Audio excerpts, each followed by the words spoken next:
Pasha, a lot of you have been asking if you should wait for the Botswana CBI. A lot of people are crazy about this for some weird reason. I'm going to discuss if it is worth the wait. When is this likely to launch? What's going on? What's the latest breakthrough on this one? And does it make any sense to get this program, or it makes sense to get something else? What are the alternatives? What are the advantages, disadvantages when you compare this one with some of the other contenders in the same league? I'm going to discuss this in detail.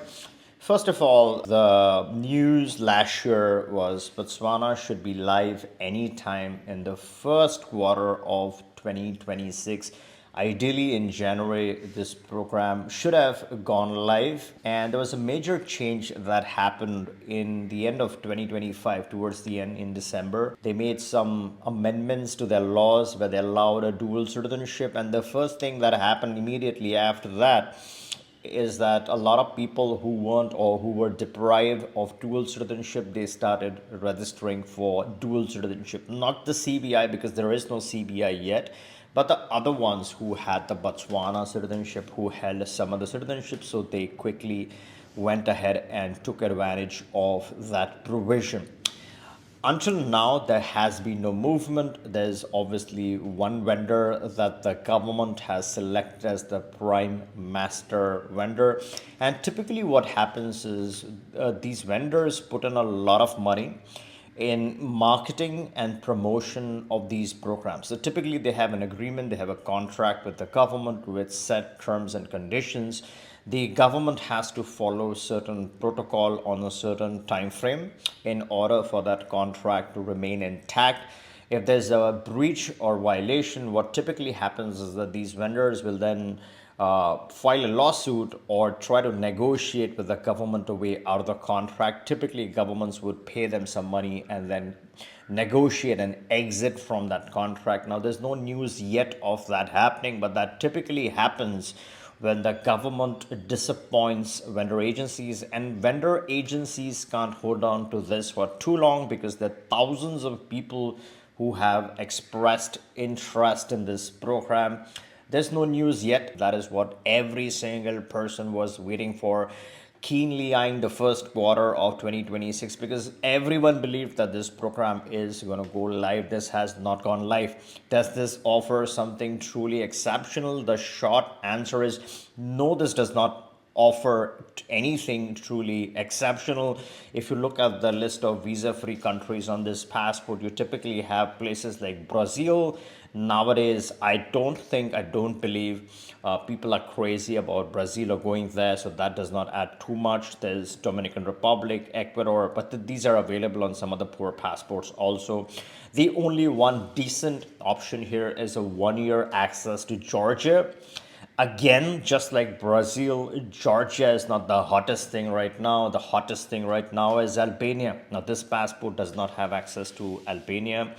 Then you have Panama, Philippines, Singapore. That's a staple that's normal on any poor passport, especially in a lot of African passports. You have that access already. There's Russia and South Africa. Now, South Africa is decent because you can then pick up a permanent residency from South Africa, but South Africa is also available on some other passports in this league. So, in terms of the visa free, are you waiting for something truly exceptional? The short and simple answer is no, you're not waiting for anything exceptional here.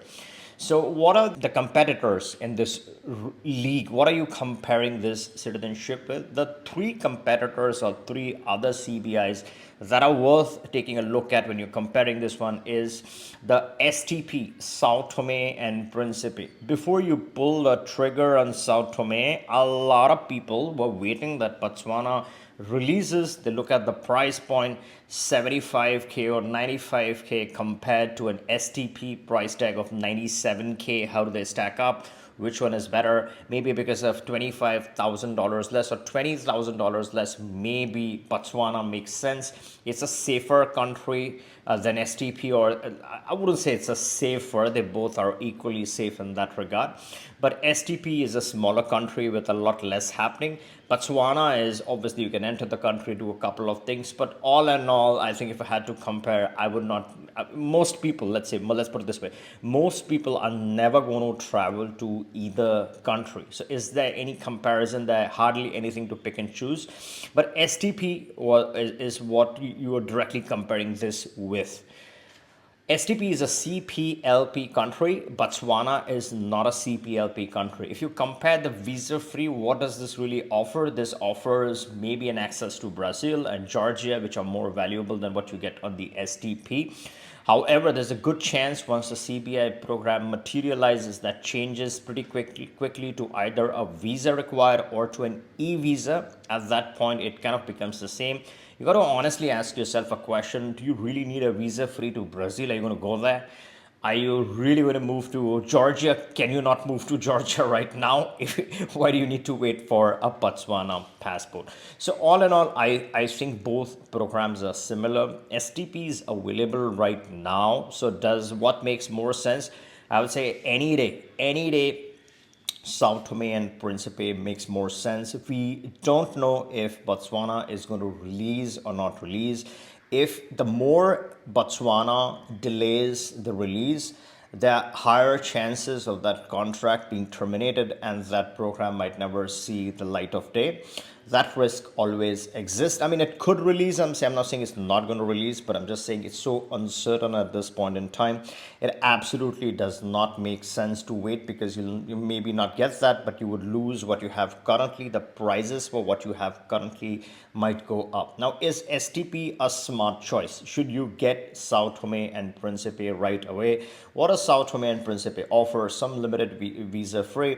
I think the only notable visa free, or I would say the only visa free that matters to some extent, is the Panama and the Malaysia visa free access. The CPLP, now that has a little bit of weightage, not too much, a little bit of weightage. Now, what would you do with that, right? You would try and get Portugal with that. Well, it's an African country.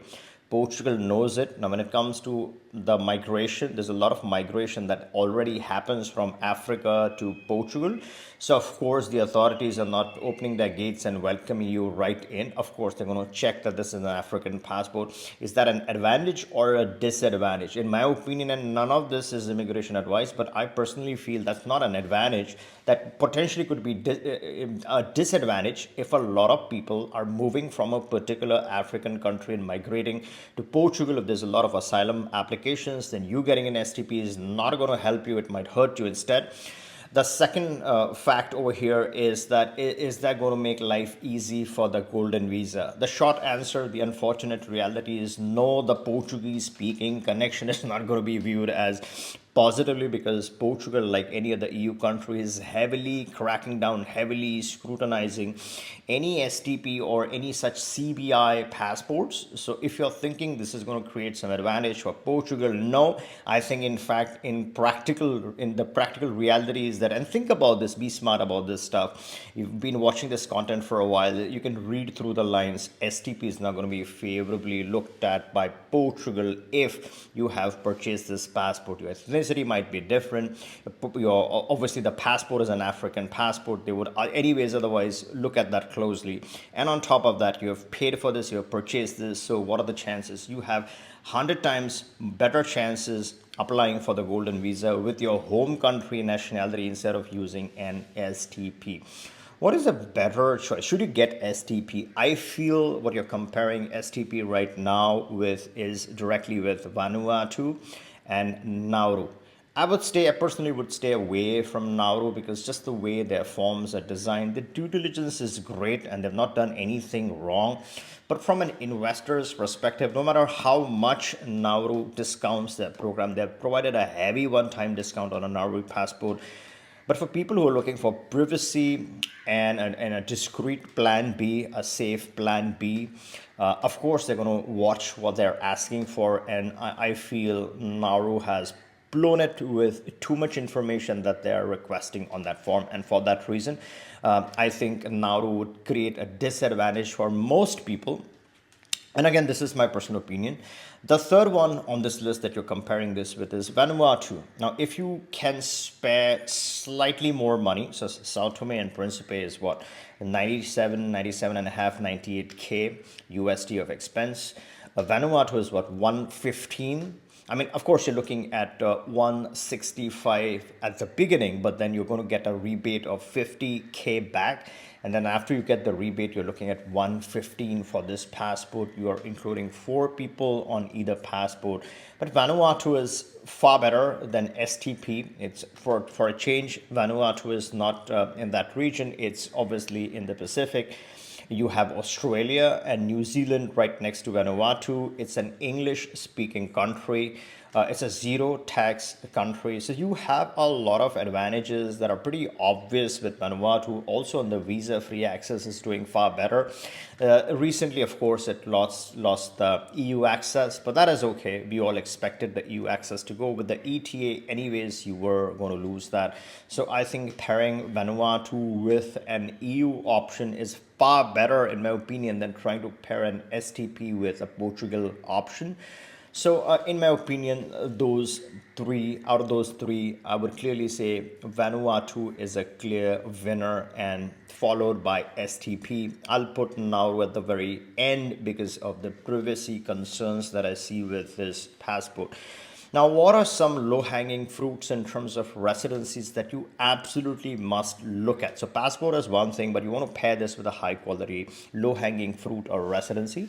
And the 3 residencies that I would definitely consider in 2026, and a lot of our clients, and if you are interested in any of the CBIs or RBIs, the residencies that I'm going to mention later in this video, you can always click the link, book a call, we can have a quick chat and then get you started with any of these options. And before I continue, make sure you turn on that subscription, because the moment there's any update, I promise you would be the first one to be notified. The first residency on this list, the obvious one, the no-brainer, before it changes and before it turns into a golden visa, absolutely would make sense to get Uruguay. It's a direct permanent residency for your family. Just 3 days of your time in Montevideo. We get this wrapped up for you.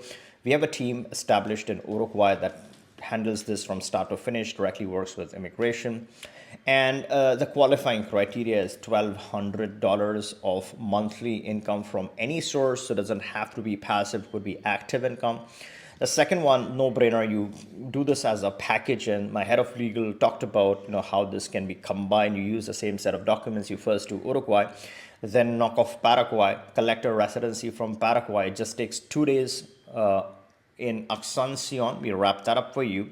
And the third one in Latin America, that's an absolute no-brainer. It's a must-have, is the Mexican permanent residency or temporary residency. Takes just 1 day. So 3 days for Uruguay, 2 days for Paraguay, 1 day for Mexico. These are the low-hanging fruits, must-have options. And let's say you don't qualify for Mexico because either your income is not that much or you personally don't like Mexico, then the alternative in Latin America is the Panama option. Panama has 2 options. One is a direct permanent residency. The second one is a direct passport. And this is a travel passport with Schengen access. A lot of Schengen countries allow this, right? So you have advantages from there. All right, now before you go, let me know your thoughts. Would you rather wait for Botswana, or you think there are better options to go for? Let me know your thoughts in the comments below. And if you like this video, give me a thumbs up and catch you in the next one.